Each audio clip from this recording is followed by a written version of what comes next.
नमस्कार। आज मैं आपको बहुत अच्छी टिप्स बता रही हूँ कि देने का सुख क्या होता है ज़िंदगी में। मतलब कोई त्यौहार आता है, हमारे पास कोई सामान पड़ा है जिसको हम यूज़ नहीं कर रहे हैं और वो अच्छा खासा है तो उसको हम दे दें किसी को।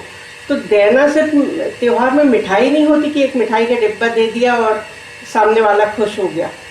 असली मिठास मिठाई में नहीं बल्कि दूसरों के जीवन में खुशियाँ बांटने में छिपी है।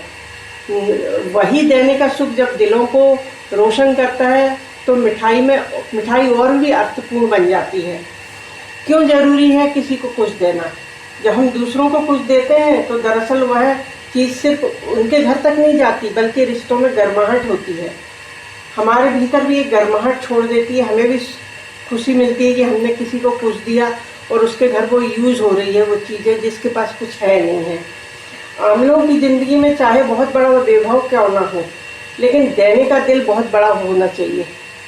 अगर वो बहुत सारी चीज़ें इकट्ठी कर ले और किसी को एक कप चाय भी ना पूछे तो क्या मतलब है।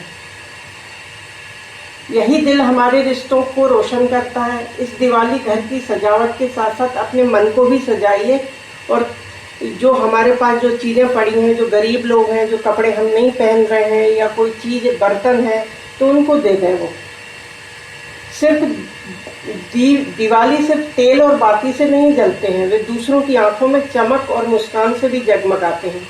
इसलिए हमको थोड़ा सा देना लेना कर देना चाहिए। क्यों जरूरी है यह देना? क्योंकि हमारे मानसिक रूप से गर्माहट बनी रहती है। हम जिसको देते हैं उसके लिए और हम जिससे लेते हैं उसके लिए। तो आपको मेरे विचार कैसे लगे? आप लाइक करें, सब्सक्राइब करें, कमेंट करें।